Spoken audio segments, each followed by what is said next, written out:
Hi friends, welcome all. இன்றைக்கி நம்ம பார்க்க போகிற கான்செப்ட் வந்து பார்த்திங்கன்னா பேரா 3 கிளாஸ் 1 ஆஃப் கேரோ, தட் இஸ் ஃபிக்ஸட் அசெட். இதில் மொத்தம் வந்து பார்த்தா 4 பாயிண்ட் மென்ஷன் பண்ணிருக்காங்க. வாங்க என்னென்னு பார்ப்போம். ஃபஸ்ட்டு பாயிண்ட் வந்து பார்த்தீங்கன்னா ஃபிக்ஸட் அசெட் ஆர் இன்டான்ஜிபிள் அசெட்டோட proper quantitative as well situation எங்கே இருக்குன்றதை பற்றி ப்ராப்பரான ரெக்கார்ட்ஸ் மெயின்டைன் பண்ணுறாங்களா, இது வந்து பார்த்தீங்கன்னா ஃபஸ்ட்டு பாயிண்ட்.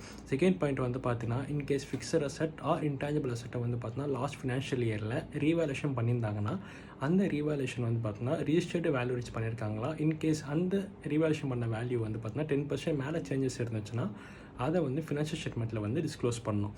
தேர்ட் பாயிண்ட் வந்து பார்த்தீங்கன்னா இன்கேஸ் ஃபிக்ஸட் அசெட்டை வந்து பார்த்தீங்கன்னா நீங்கள் வந்து ப்ராப்பர் இன்டர்வல்ஸில் வெரிஃபை பண்ணும்போது ஏதாச்சும் டிஸ்கிரிபன்சி நோட் பண்ணியிருந்தீங்கன்னா அதை வந்து புக்ஸில் ப்ராப்பராக டீல் பண்ணியிருக்கீங்களா.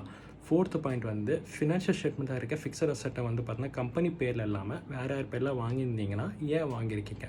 ஸோ இந்த நாலத்தை பற்றி ரிப்போர்ட் தரணும். இதுதான் வந்து பார்த்தீங்கன்னா கேரோவோட பேரா 3 கிளாஸ் 1. தேங்க்யூ.